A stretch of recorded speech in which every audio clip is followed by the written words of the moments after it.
Assalamualaikum warahmatullahi wabarakatuh. Ini hasil laporan prakerja lapangan PKL tentang servis mekanisme kartu Jupiter.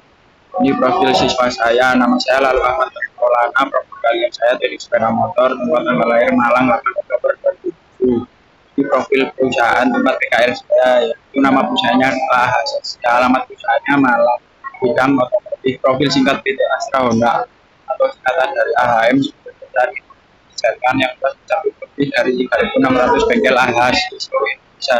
Jaringan ini didukung oleh ribuan gerai perusahaan yang siap melayani 9 sepeda motor di seluruh dunia.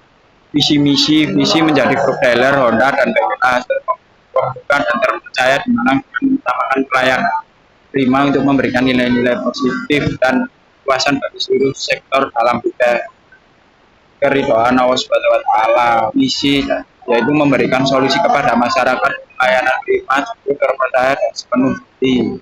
Ini struktur organisasi dari AHAS Asia yang pertama ada owner, manajer, kita teknik dan administrasi, yang keempat server kepala mekanik, asisten mekanik, kunci, administrasi, box, kasir. Ini teori dasar, pengertian dari teori dasarnya itu pengertian umum dari sistem kartu atau mekanisme kartu adalah sebuah rangkaian mekanisme yang sudah tersistematis. Fungsinya yaitu membuka bagian intake pada saat piston menghisap bensin dan juga membuka bagian exhaust dan sedang berada dalam posisi buang. Sistem katup ini memiliki 4 fase, yaitu fase hisap, fase kompresi, fase usaha, dan fase buang. Macam-macam mekanisme katup yang pertama yaitu overhead valve atau yang bisa disingkat UHV. Katup akan dioperasikan oleh push rod yang dihubungkan ke camshaft. Keunggulannya desain sederhana, mudah perawatan, cocok mesin dengan putaran rendah. Kelemahannya tidak cocok untuk putaran mesin tinggi karena mekanisme lebih berat, contohnya sepeda motor CB100, sepeda motor klasik mesin. Yang kedua yaitu single overhead camshaft atau SUC, memiliki satu camshaft noken as yang menggerakkan katup dan buang. Keunggulan desain ringan, efisiensi untuk mesin kecil hingga menengah, biaya produksi lebih rendah dibanding DOHC. Kelemahannya yaitu performa terbatas di putaran mesin tinggi. Contoh sepedanya yaitu Honda Supra X125, Yamaha VKR dan Shogun. Yang ketiga yaitu double overhead camshaft atau DOHC, menggunakan 2 camshaft, satu untuk mengatur katup masuk dan satu untuk mengatur katup buang. Keunggulannya cocok mesin dengan putaran tinggi, meningkatkan efisiensi volumetrik dan performa mesin. Kelemahannya untuk mesin ini yaitu biaya produksi perawatan yang lebih mahal dibanding SUAC. Contoh sepeda motornya Honda CBR 150, Yamaha R15 dan Kawasaki. Ini adalah komponen mekanisme katup. Yang pertama camshaft, rocker arm, bekas katup, timing chain, crankshaft atau poros engkol. Crankshaft atau poros engkol mengubah rantai turun piston menjadi gerak rotasi melalui timing chain atau timing belt. Crankshaft gerakan untuk membuka dan menutup katup pada waktu yang tepat. Rocker arm berfungsi sebagai penghubung antara crankshaft dan katup. Saat camshaft berputar, menekan rocker arm akan menekan katup sehingga terbuka. Saat camshaft tidak lagi menekan bekas katup, akan mengembalikan rocker arm ke posisi semula sehingga katup tertutup. C. Timing chain, rantai timing. Timing chain atau rantai timing menghubungkan camshaft dengan crankshaft agar putaran keduanya sinkron. Mengatur timing pembukaan dan tutup katup sesuai dengan angka piston. Pada beberapa mesin digunakan timing belt atau timing gear sebagai pengganti timing chain. Bekas katup atau valve spring berfungsi mengembalikan katup ke posisi tertutup setelah ditekan oleh rocker arm atau camshaft. Bekas ini memastikan katup tertutup rapat, tidak ada tekanan dari camshaft mencegah kebocoran rocker. Yang yaitu katup atau valve. Katup valve terdiri dari katup masuk intake valve dan katup buang exhaust valve. Katup masuk membuka untuk memungkinkan campuran udara dan bahan bakar masuk ke ruang bakar. Katup buang membuka sisa pembakaran ke knalpot. Katup terbuka dan tertutup berdasarkan tekanan dan camshaft melalui rocker arm atau tempet. F. Camshaft poros knob. Camshaft atau mengatur buka tutup dengan tonjolan knob, jam lock sama camshaft perputaran tonjolan knob akan menekan rocker arm atau tempat membuka katup pada waktu yang sesuai. Putaran camshaft biasanya setengah dari putaran camshaft. Rasio 2:1 agar sesuai dengan siklus kerja mesin. B. Timing gear. Timing gear adalah komponen dari mesin pembakaran dalam bekerja bersama timing chain yang berfungsi menyelaraskan putaran ongkol, crankshaft, dan poros knob.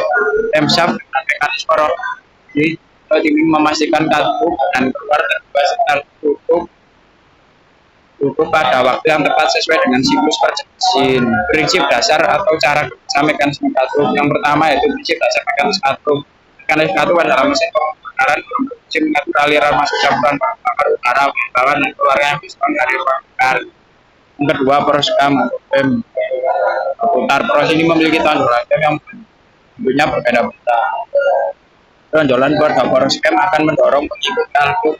Valve pengikut katup akan mendorong push rod pada beberapa jenis mesin. Batang pendorong akan menggunakan dengan rocker atau rocker arm. Dengan rocker akan menekan katup sehingga katup terbuka. Saat pendorongnya tidak lagi mendorong ikut katup, pas katup akan menarik katup kembali ke posisi semula. Prosedur perawatan celah katup yang pertama yaitu alat yang diperlukan atau disiapkan. Yang pertama, obeng min besar, kunci T 10 sama 17, kunci ring 8 sama 9, adjuster, ular gaubin 0,05 mm. Ini obengnya. Langkah-langkah kerja penyetelan katup yang pertama adalah buka tutup paket angkap inspection pada bak mesin sebelah kiri menggunakan obeng min besar. Buka timing gear menggunakan kunci T10. Yang ketiga, buka katup in dan X dengan menggunakan kunci ring 8. 4. Memposisikan mesin pada posisi top kompresi dengan memutar magnet poros engkol menggunakan kunci T17.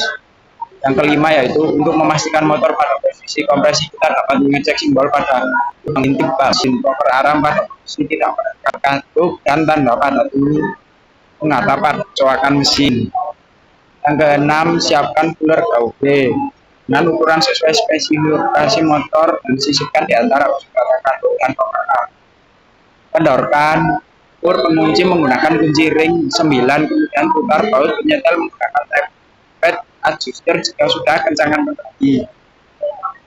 Yang 8, periksa setelan isukan putar gaube di antara ujung katup dan rocker arm, kemudian cobalah ditarik-tarik. Jika setelan pas maka putar gaube akan terasa seret saat ditarik. 9,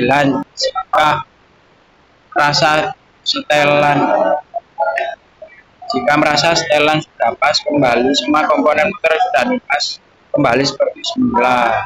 10, pasang kembali tutup timing gear menggunakan kunci T. 11, tutup kembali tutup magnet untuk infeksi pada bak mesin bagian kanan dengan menggunakan obeng min besar. Terakhir, setelah selesai memasang kembali semua komponen, mengencangkan baut-bautnya sesuai spesifikasi head or V yang dianjurkan. Hidupkan mesin dan pastikan berjalan dengan lancar tanpa suara ngeletik ketukan dari bagian klep. Ini perawatan berkala dan saat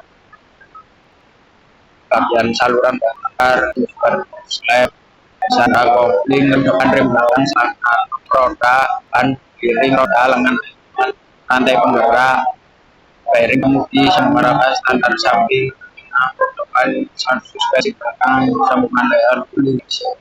Ini pembahasan komputer kondisi harus diganti, maka harus ya. Ini untuk penutupnya. Kesimpulan dari hasil PKL pada spek motor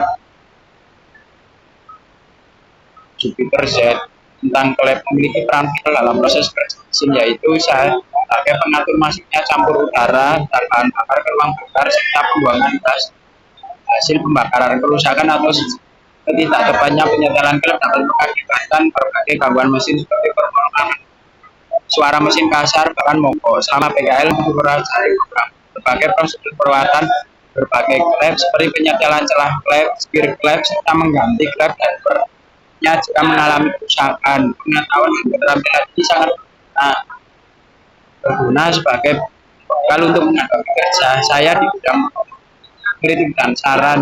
Pada bengkel tempat yang saya beberapa peralatan kerjanya sudah usang atau tidak tersedia, sehingga membatasi pengalaman praktik saya selama di area pekerja. Terkadang terlihat tidak terorganisir, yang bisa membahayakan keselamatan dan menghambat efisiensi saya. Saran saya pihak bengkel sebagai sebaiknya berinvestasi untuk memperbarui alat-alat kerja agar siswa yang PKL menggunakan teknologi terkini serta penataan alat yang kebersihannya bengkel dapat menciptakan lingkungan kerja yang lebih aman dan profesional. Sekian dari saya laporan PKL. Wassalamualaikum warahmatullahi wabarakatuh.